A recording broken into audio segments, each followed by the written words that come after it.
Boa noite a todos. Sejam todos bem-vindos à nossa casa.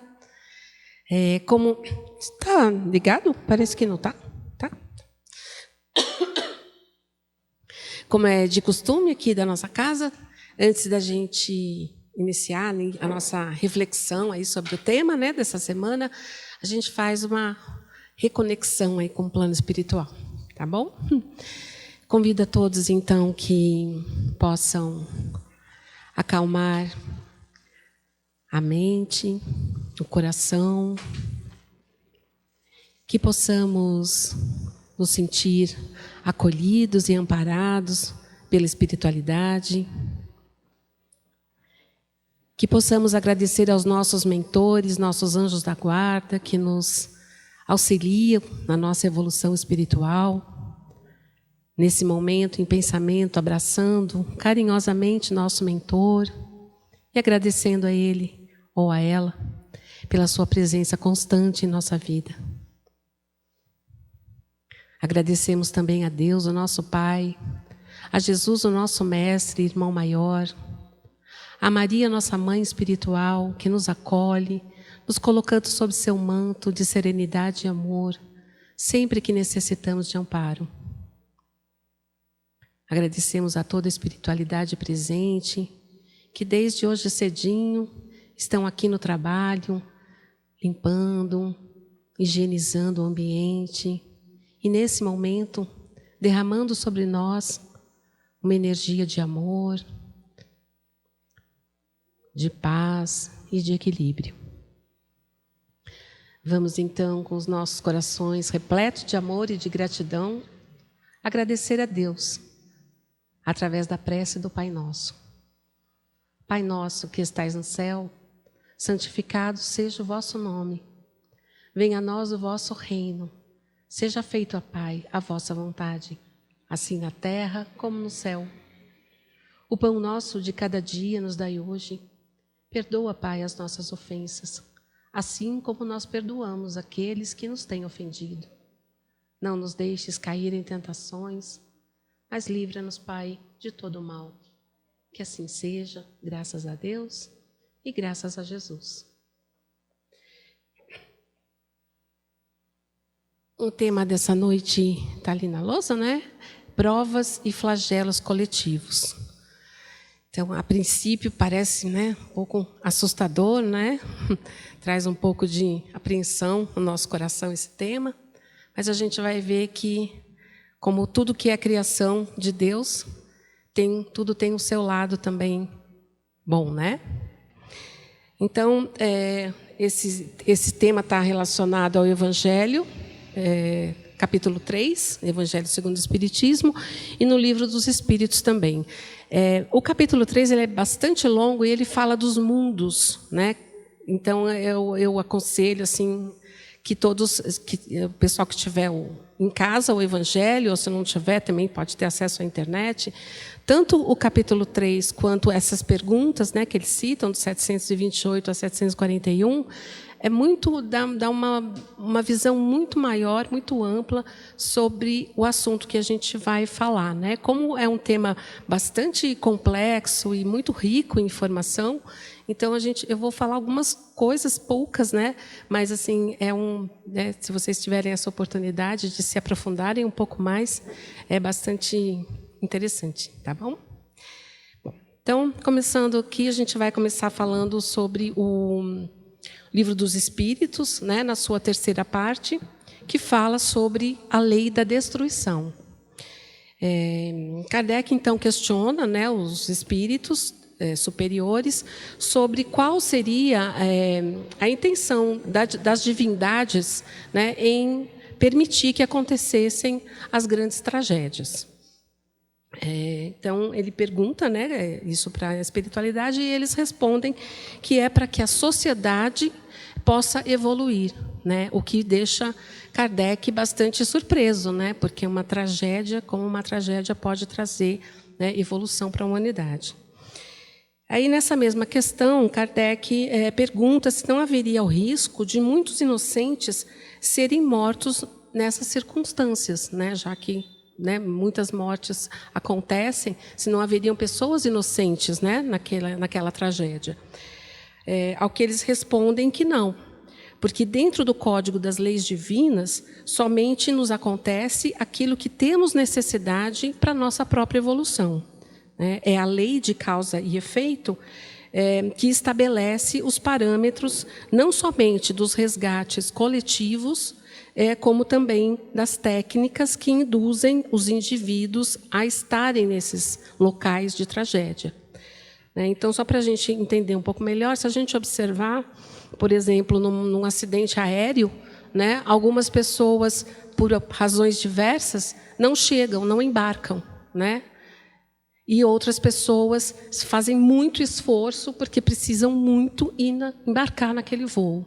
Né? Então, tanto a pessoa que não foi, quanto a pessoa que embarcou, né, cumpriu o seu ciclo, cumpriu o seu karma, né, o seu plano reencarnatório.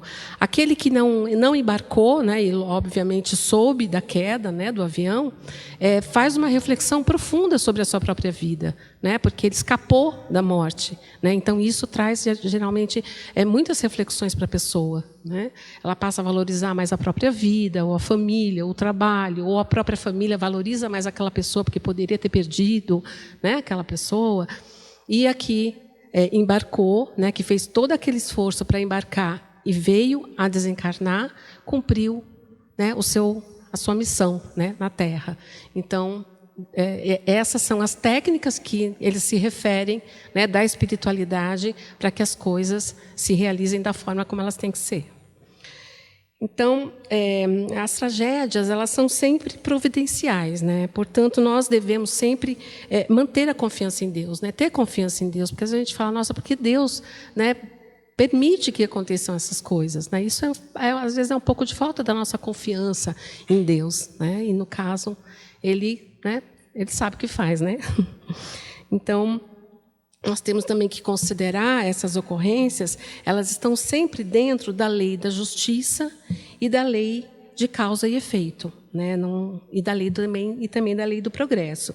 Porque no livro dos Espíritos, as divindades também falam para a gente sobre a lei do progresso, o porquê da lei do progresso. Né? Então, eles dizem o seguinte: os flagelos são provas que dão ao homem ocasião de exercitar a sua inteligência, de demonstrar a sua paciência e resignação diante da vontade de Deus, e que nos oferece a oportunidade de manifestar os nossos sentimentos de abnegação, de desinteresse e de amor ao próximo, né? Com exceção, infelizmente, daqueles que ainda estão dominados pelo egoísmo. Lembramos também que a lei do progresso, ela força a humanidade, né, nessas tragédias, enfim, ela força a humanidade na pesquisa, né, de curas para doenças e novas tecnologias que possam detectar grandes catástrofes, furacões, né, como chama aqueles abalos sísmicos, né, maremotos, enfim, todo tipo de tempestades, né, todo tipo de calamidade pública, né, então força, né, já que a gente sabe que isso pode acontecer, então acaba forçando a humanidade a se empenhar em pesquisas que possam minimizar, né, a dor das pessoas e melhorar também a nossa qualidade de vida. A característica principal das desencarnações em massa é o alcance da redenção para as pessoas que desencarnam, né, e o aprendizado para a humanidade. Né? No Livro dos Espíritos, Kardec também faz uma indagação aos espíritos sobre as guerras. Né? Então, ele pergunta o que impele o homem à guerra. Então, os espíritos respondem a predominância da natureza animal, né, sobre a natureza espiritual. Né? Então, a nossa natureza animal ainda é muito mais latente, né, do que a espiritual. Então, por isso que a gente ainda promove as guerras. Né? E o transbordamento das paixões, né, do egoísmo, da ganância. Né? Então, tudo isso leva o homem à guerra. No livro O Nosso Lar, ou no filme, para quem também assistiu, tem um momento que André Luiz está junto com Lísias, né? Lísias é uma espécie de mentor, né, do André Luiz no plano espiritual, logo no início, quando ele vai para a colônia, né? Então ele fala, né? André Luiz está muito preocupado com a guerra, né? Que foi em 1939, a Segunda Guerra Mundial. Então, nessa ocasião, ele questiona, né, o porquê da guerra. Então, Lísias explica para ele o porquê, né, que aquela guerra está acontecendo. Então, ele diz que, infelizmente, naquele momento, né, isso em 1939, infelizmente, a situação geral é muito crítica, né? O Ministério da União Divina esclareceu que a humanidade carnal, como personalidade coletiva, cometeu vários excessos. Nutriram-se as nações de orgulho criminoso, vaidade, ganância e egoísmo feroz. Experimentam agora a necessidade de explodir os venenos letais. Ou seja, né, a gente se armou tanto, né, a gente competiu tanto, a ganância foi tanta que, né, chegou uma hora que tudo, né, como a gente sabe que tudo é energia, e energia era, né, era de guerra, né, era de ódio, era de vingança. Então, né, acabou numa Segunda Guerra Mundial. Nessa mesma ocasião, o plano espiritual, a Fraternidade de Bezerra de Menezes, solicitou aos espíritas aqui na Terra que fossem feitas vibrações coletivas. A gente faz vibrações até hoje. Hoje, no final, a gente vai fazer. Em todo final de trabalho, a gente faz vibrações aqui, de escola, enfim. Todos os trabalhos terminam com as vibrações. As vibrações nada mais são do que a nossa vontade, né, de que o nosso amor, né, tudo que a gente sente de bom, seja espalhado, né, e levado para quem precisa. E nessa ocasião havia um número enorme de desencarnes, né? Então a espiritualidade precisava muito da energia humana, né, e dos bons sentimentos humanos para ajudar na cura e no tratamento dos desencarnados da guerra, que eram milhões por dia, né? Foram muitos desencarnes de uma só vez, e a espiritualidade trabalhando muito, mas precisa dessa matéria, né? Porque os desencarnados, ainda quando recém-encarnados, ainda são materializados, ainda precisam dessa energia, né? Que a espiritualidade não possuía. Então pediram, então desde então a gente faz essas vibrações, e continuou sendo uma prática espírita, né? A gente tanto faz no centro, quanto faz como faz em casa, quando a gente, né, precisa uma pessoa doente ou uma situação de risco. Então as vibrações, elas são sempre bastante renovadoras e inspiradoras, né, e necessárias, né, para todos nós. Bom, então foi feito isso, né? E uma outra coisa também a prática das vibrações, ela é muito importante. Normalmente a gente vibra pelas pessoas que a gente ama, né? Mas eu queria pedir a vocês que também se lembrassem, principalmente, dos desencarnados, sofredores, e dos desencarnados que ainda têm os seus corações bastante endurecidos, tanto desencarnados quanto encarnados, né? Porque, segundo a Madre Teresa, né, ela fala que as pessoas boas merecem o nosso amor, mas que as más precisam dele. Então, é muito importante a gente vibrar o mesmo amor que a gente vibra pelas pessoas que a gente ama, a gente também vibrar por aquelas que talvez a gente até odeie, né? Porque o amor que cobre a multidão de pecados, né? Então, é isso que a gente, né, se a gente é cristão, se a gente quer seguir o caminho do Evangelho, então que a gente também coopere, né, com a espiritualidade, ajudando aqueles que realmente precisam de vibrações de amor. Quer dizer, todos nós precisamos, mas esses ainda precisam mais, né? Uma outra coisa também é que na espiritualidade, né, não existe coincidência, né, não existe casualidade. Tudo está planejado, né, e programado pelo plano espiritual. Então, os irmãos que desencarnam, eles nunca ficam sem acolhimento e sem amparo, né? Lembrando que no Evangelho de Jesus, né, Deus retribuirá a cada um de nós segundo a nossa obra.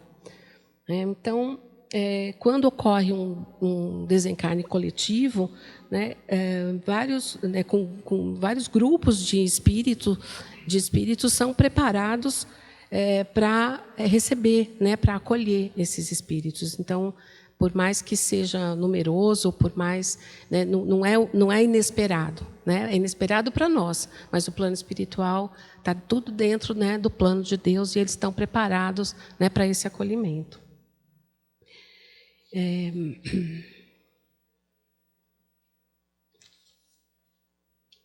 Bom, ou seja, né, em relação esses desencarnes grandes, né, de grupos, pode ser de grupos, podem ser povos, pode ser país, né, e algumas vezes toda a humanidade, né, como aconteceu com a pandemia, né? Foram muitos desencarnes no mundo todo, né, ao mesmo tempo. Então, a pandemia do coronavírus, né, foi a causa, né, de várias mortes e várias mudanças, né? A pandemia ela trouxe para nós mudanças grandes, né? Mudanças materiais, mudanças de comportamento, mudanças morais, né, que aconteceram no planeta inteiro, né, ao mesmo tempo. No livro chamado No Rumo do Mundo de Regenerações, de Divaldo Franco, pelo espírito de Manuel Filomeno de Miranda, ele explica que a tragédia do Covid faz parte do processo da mudança moral do planeta para um mundo de regeneração. Então, muitos espíritos estão encarnando nesse momento como uma última chance de resgate. O nosso planeta, que é de provas e expiações, ele já está em transformação já há algum tempo, né, para um mundo de regeneração. Então, muitos espíritos estão tendo essa última oportunidade, né, de reencarnar na Terra, de transformar, né, o seu interior, de mudar de atitude, mudar de comportamento, para que eles possam continuar reencarnando num mundo de regeneração. Né, porque é uma questão de afinidade, né? Então, a gente está mudando a Terra, como nós também mudamos o nosso grau, né, dentro da escala espiritual, os planetas também mudam, né? Eles também passam. A gente vai falar daqui a pouco sobre isso. Bom, então, assim como quando Jesus fala há muitas moradas na casa de meu Pai, ele está, de certa forma não, ele está realmente se referindo a esses mundos, né? Então, dentro do Espiritismo, a gente tem dentro do livro, né, dos Espíritos, são 5 dimensões, né? São 5 mundos, né, diferentes. Existe o mundo primitivo, né, que é onde se verificam as primeiras encarnações da alma humana, que a gente pode lembrar do homem das cavernas, né, ainda muito rude, ainda muito primitivo. Então, essa espécie ainda habita, existem mundos primitivos no universo, ainda habitados, né, por esses seres. Mundos de prova e expiação, que é o nosso, que é um mundo onde o mal ainda predomina. Mundos regeneradores, né, que é onde as almas que ainda têm provas a cumprir, né? Não é um mundo feliz e maravilhoso, ainda é um mundo que vai ter dificuldades, mas muito menor, né? Porque é um mundo em que os valores morais e éticos eles predominam sobre os interesses materiais. Então, né, só por aí a gente já pensa, né, já vai ser bem melhor, né? Porque hoje o nosso mundo que predomina é a matéria, né? Mundos felizes, né, onde o bem supera o mal, mas ainda existe um pouco de mal, e os mundos puros, né, ou os mundos divinos, que é a morada dos espíritos puros, aonde o bem reina absolutamente, né? A gente não consegue nem pensar nisso, né? E a Terra, né, como eu já falei, pertence ao mundo de provas e expiações, e é por isso que a gente ainda está exposto a tantas misérias, né, a tantas tristezas no mundo. Quando eu estava terminando minha pré-lição, eu estava ainda lendo alguma coisa e eu achei uma matéria que eu falei, acho que foi providencial. Então, eu vou ler aqui para vocês, porque eles falam mais ou menos quais são as características do mundo de regeneração, né? Que é esse mundo que está vindo aí.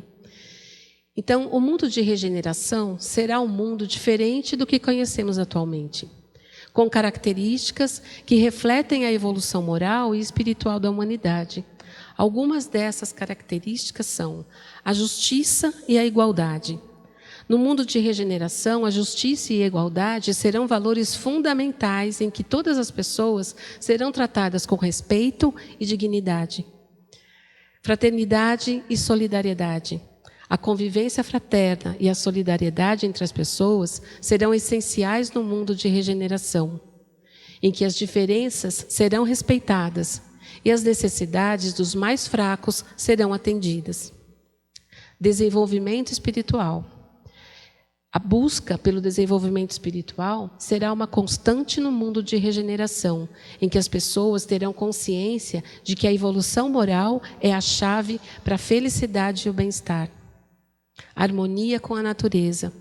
A harmonia com a natureza será uma preocupação constante no mundo de regeneração, em que as pessoas terão consciência da importância da preservação do meio ambiente e da utilização consciente dos recursos naturais. Paz e amor. A paz e o amor serão valores fundamentais no mundo de regeneração, em que as pessoas terão consciência de que a violência e o ódio só geram sofrimento e dor.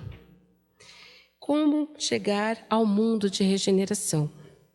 Segundo a doutrina espírita, o caminho para o mundo de regeneração passa pela evolução espiritual individual e coletiva. Isso significa que cada pessoa deve buscar o seu próprio desenvolvimento moral e espiritual, contribuindo para a evolução da humanidade como um todo. Então, quer dizer, não é só nós, né? A nossa melhoria, a nossa reforma íntima deve ter resultado no lidar com o próximo. Né? Aí sim, não é a nossa reforma íntima, ela é feita em favor de servir o próximo. Né? Quanto mais a gente entender que a gente só vai ser feliz quando as pessoas ao nosso redor, quando todo mundo que a gente ama e todo mundo que a gente, enfim, toda a humanidade tiver uma condição de vida que seja digna, né? Aí sim a gente vai poder de fato dizer que é feliz. Então, para isso é fundamental que a gente siga os ensinamentos de Jesus, que prega a prática da caridade, do amor ao próximo e da busca pela evolução espiritual. Também é importante a gente ter consciência de que o mundo de regeneração não será alcançado da noite para o dia, mas sim como resultado de um longo processo de aprendizado e evolução. E para terminar, eu queria repetir algumas palavras do Mestre Jesus, que toda vez que eu leio toca muito meu coração e faz com que eu me sinta sempre amparada por Ele. Quando Ele diz isso: venham a mim todos os que estão cansados e sobrecarregados, e eu vos aliviarei. Tomai sobre vós o meu jugo e aprendei de mim, que sou manso e humilde de coração, e encontrarão descanso para as suas almas, pois o meu jugo é suave e o meu fardo é leve. Então, agora eu convido a todos para que a gente novamente possa continuar com essa paz interior, sentindo todo o amor que a espiritualidade derrama sobre nós e que possamos, nesse momento, vibrar todos os sentimentos que temos de amor, de bondade, de caridade, de alegria, que possamos também doar as nossas melhores energias a todos os mundos criados por nosso Pai, a todos os seus filhos encarnados e desencarnados, ao nosso planeta Terra, a toda a natureza que envolve nosso planeta. Vibremos amorosamente por todos aqueles que governam, por todos que detêm o poder e as fortunas, para que as suas decisões sejam sempre a favor daqueles que mais necessitam, para que tenhamos um mundo mais justo, mais humano e mais feliz. Vibremos amorosamente por todos os doentes do corpo, da alma, da mente, por todos os encarcerados, física, espiritual e mentalmente, por todos os lares do mundo, e em especial pelos lares aonde há infelicidade e dor. Vibremos amorosamente por todas as religiões que cumprem o papel de religar o coração do homem ao coração de Deus, o nosso Pai, levando aos seus corações a paz e a esperança. Vibremos amorosamente por todos aqueles que lutam pelo bem, pela justiça e pela verdade. Vibremos amorosamente a todos os nossos irmãos que ainda têm seus corações endurecidos, que ainda se comprazem no mal, pela ignorância do amor e da sua ligação com Deus. Que nesse momento seus corações possam ser tocados, que eles possam se lembrar que o nosso Pai ama a todos, indistintamente, e que sempre temos uma nova chance, uma nova oportunidade. Vibremos amorosamente pelos nossos lares, por aqueles que amamos, e vibremos também por aqueles que ainda não aprendemos a amar. E por fim, vibremos por nós mesmos, pedindo a Deus que nos ilumine, pedindo a Jesus que nos acompanhe no nosso caminho, iluminando a nossa mente e o nosso coração, para que possamos também contribuir na melhoria do nosso planeta. Que assim seja. Graças a Deus e graças a Jesus.